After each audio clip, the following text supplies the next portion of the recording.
यह कहानी एक छोटे से गांव की है जहां एक पुरानी हवेली है जिसे सितारों की हवेली कहते हैं। इस हवेली के बारे में लोगों का कहना है कि रात को यहां से अजीब सी गूंज सुनाई देती है, जैसे कोई पुरानी सितार बज रही हो।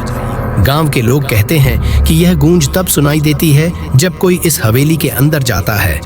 एक बार एक चतुर पत्रकार रोहन ने सोचा कि वह इस हवेली की कहानी को सच्चाई से जानने की कोशिश करेगा। उसने अपने कैमरा और एक फ्लैशलाइट के साथ रात को हवेली का रुख किया। जैसे ही उसने हवेली के अंदर कदम रखा, उसने महसूस किया कि हवेली की हवा में एक अजीब सा ठंडापन है। हवेली के अंदर उसने कई पुराने सामान देखे।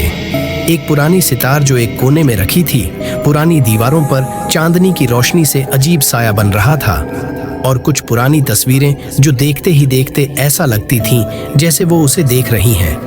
रोहन ने सोचा कि यह सिर्फ उसका धोखा है, और उसने कैमरा से हवेली की तस्वीरें लेना शुरू किया। जैसे ही रात का समय बढ़ा, उसने सुनना शुरू किया एक धुंधली सी गूंज जो धीरे धीरे तेज होती गई। यह गूंज एक पुरानी सितार की तरह लग रही थी।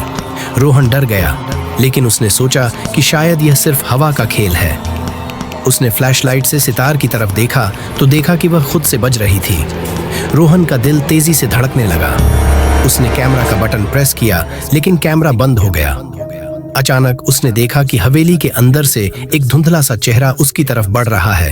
रोहन ने समझा कि उसे अब वहां से भागना चाहिए, लेकिन उसकी टांगों में जान नहीं थी। उसने चिल्लाने की कोशिश की, लेकिन कोई आवाज नहीं निकल पाई। उसने अपने आखिरी साहस जोड़कर भागना शुरू किया। जब वह हवेली से निकल रहा था तो उसने सुना एक पुरानी औरत की आवाज कह रही थी, मुझे भूल न जाना। जब रोहन गांव वापस पहुंचा तो उसने यह कहानी सुनाई, लेकिन किसी ने भी उस पर विश्वास नहीं किया।